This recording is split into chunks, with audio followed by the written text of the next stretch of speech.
My name is Aslan. I'm an associate professor in environmental health sciences at Georgia Southern University. Today I'll be introducing our current project with the Georgia DNR as a part of our Coastal Incentive Grant. The title of our presentation is Rapid Testing for Beach Water Quality Monitoring in Georgia.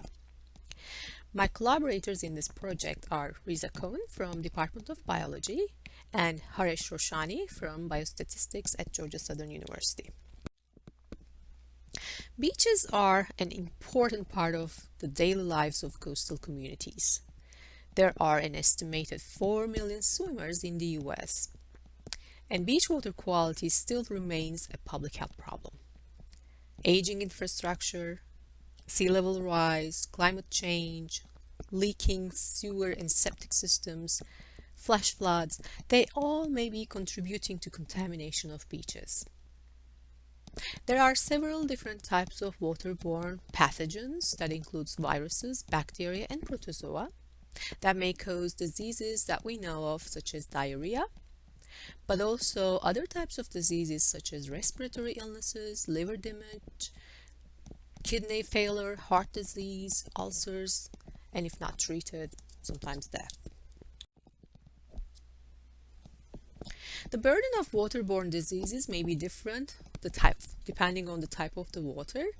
When we look at recreational waters, the estimations are per year there are about 4 billion recreational events are occurring across the US, which may be causing diseases up to 90 million different waterborne diseases, which also is an economic burden that reaches up to $3.7 billion.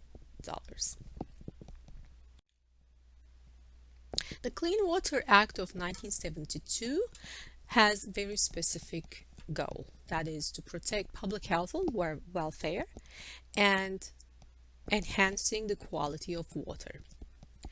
Type of the waters are very specified in Clean Water Act.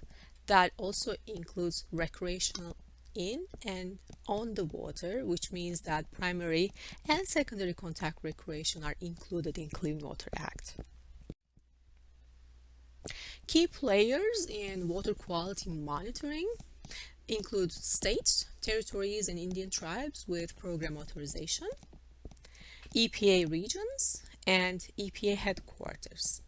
Now, states are mainly responsible for routine beach water quality monitoring. EPA regions are mostly in charge of whether there is a certain continuous water pollution occurring, and they need to be done detecting the source of these high levels of bacteria. And EPA headquarters are tasked with continuous improvement of routine monitoring testing methods. According to the current recreational water quality criteria, EPA recommends fecal indicator bacteria for detecting microbial water quality. Based on epidemiological studies, enterococci has been found more related to gastrointestinal diseases in marine waters, whereas E. coli for freshwater. A report from US EPA back in 2012 showed that about 40% of coastal and Great Lakes beaches has had posted an advisory or a closure, depending on the state rules, for at least one day in just 1 year in 2012. When we look at some of the data from the Georgia DNR, we also saw that, for example, in Tybee, between 2004 and 2017, there were about 372 beach advisories at Tybee beaches. So this is an issue. It is sometimes occasional, but it is an issue. In water quality monitoring, especially for beach monitoring, because EPA recommends fecal indicator bacteria, there has been a lot of studies on these bacteria. There are several advantages and disadvantages. Fecal indicator bacteria can be found within the intestinal microflora of warm-blooded animals, so they're very common. They are easily detected, and most of them present when pathogens are present. Most of them last in the environment as long as the pathogen. There are also disadvantages to these bacteria. They don't necessarily detect sources of pollution. Now we have microbial source tracking methods that complement this fecal indicator bacteria paradigm. But also, because they are most of the time based on culture-based methods, it takes about 18 to 24 hours to culture these bacteria, which means that if a state agency is monitoring beaches on Mondays, then it may take another 2 days with field sampling, lab analysis, reporting the results, and decision making. It may end up until Wednesday to put an advisory on the beach. And there are some studies showing that, especially in warmer temperatures, warmer climates, these bacteria may grow in the environment as well. There are several detection methods that came up in the recent years. The most known traditional method to detect fecal indicator bacteria in beaches is using membrane filtration method, which is based on growing bacteria on concentrated filters on agar plates. Another, a little bit more user-friendly method is chromogenic substrate method, where bacteria can be detected under UV or natural light depending on the target.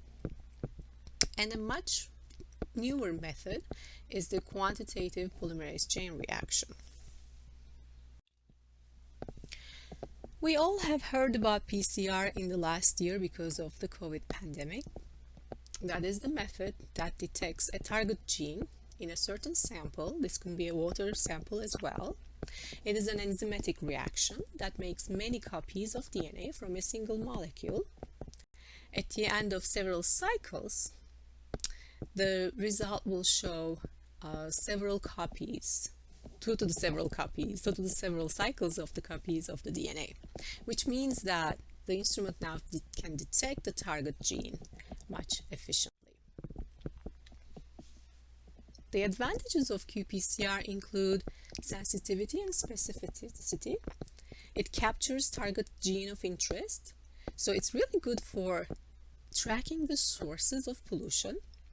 We have several methods now today that actually can target whether enterococci is actually coming from human sources or animal sources.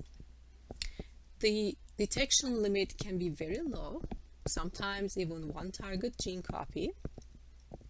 But more importantly, this method only requires less than 4 hours upon samples arriving in the laboratory.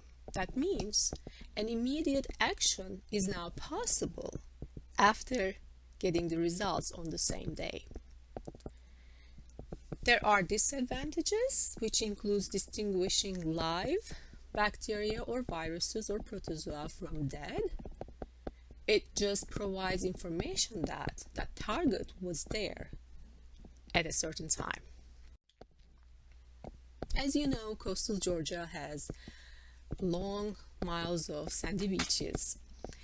There are 16 beaches that are routinely monitored by the Georgia DNR.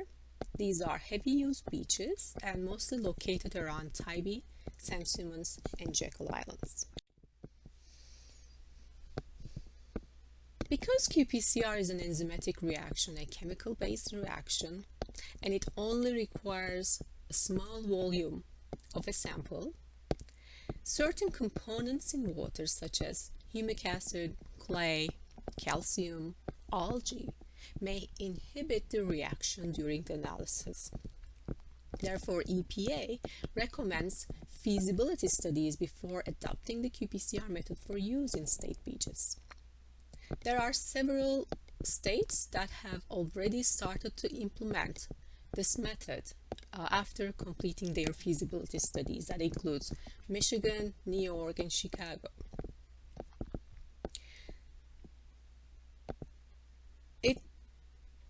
It's actually very important that when feasibility studies are done, This will also allow for assessing potential problems and provide site-specific solutions for this method, meaning a certain beach on a state may not have any problems with inhibition, and that beach can be easily monitored using this method. But another beach may need some method adaptations and changes so that the inhibition can be removed and then can be used for qPCR analysis. The objectives of our current project include comparing enterococcus concentrations detected by culture and qPCR methods, identify beaches with consistent inhibition issues if there are any, and assess EPA's dilution method as a solution to overcome inhibition in challenging samples for qPCR. Now, some beaches may have inhibition issues on certain times of the year, depending on certain environmental changes, such as algal blooms. So this project also tries to look at these temporal inhibition issues during the recreational season. For this project, we have been collecting samples in collaboration with Georgia DNR.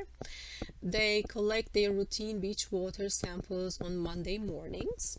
So we had several teams that were meeting up with these different teams from Georgia DNR, from Jekyll to Tybee Island, early in the Monday mornings, and then subsamples were transported to our laboratory in Statesboro by 10 a.m. every Monday. We have done culture and DNA extraction for enterococci from these samples, and also done qPCR analysis, chlorophyll A analysis.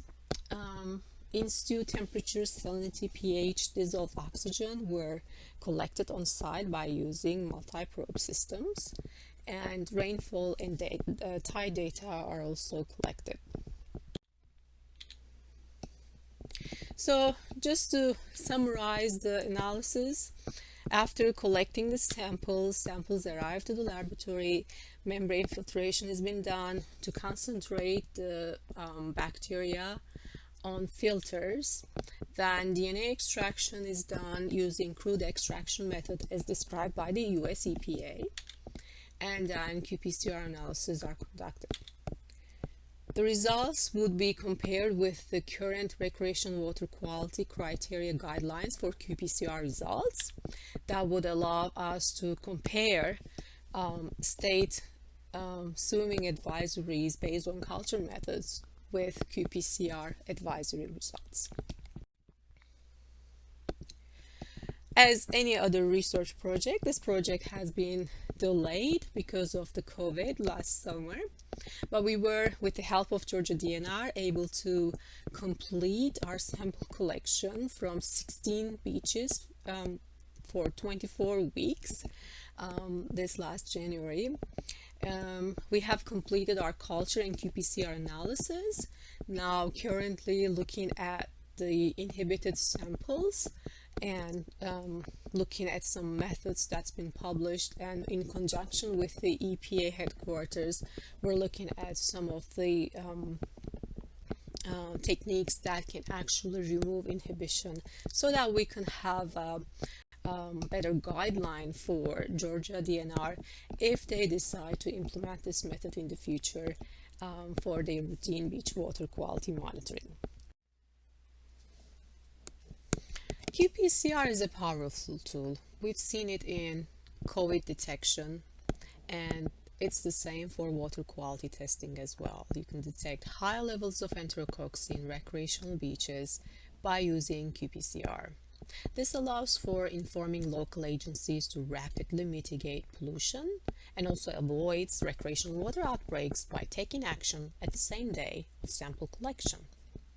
Because each beach is unique, qPCR will need specific treatments before implementation in certain beaches, and this feasibility study will help decision makers to decide whether they would adopt qPCR for beach monitoring here in Georgia as well. We all love our beaches, especially my 3-year-old son, and we would like to thank Georgia DNR for their support for this study to make our beaches much safer. If you have any questions, please feel free to email me, and thank you for listening.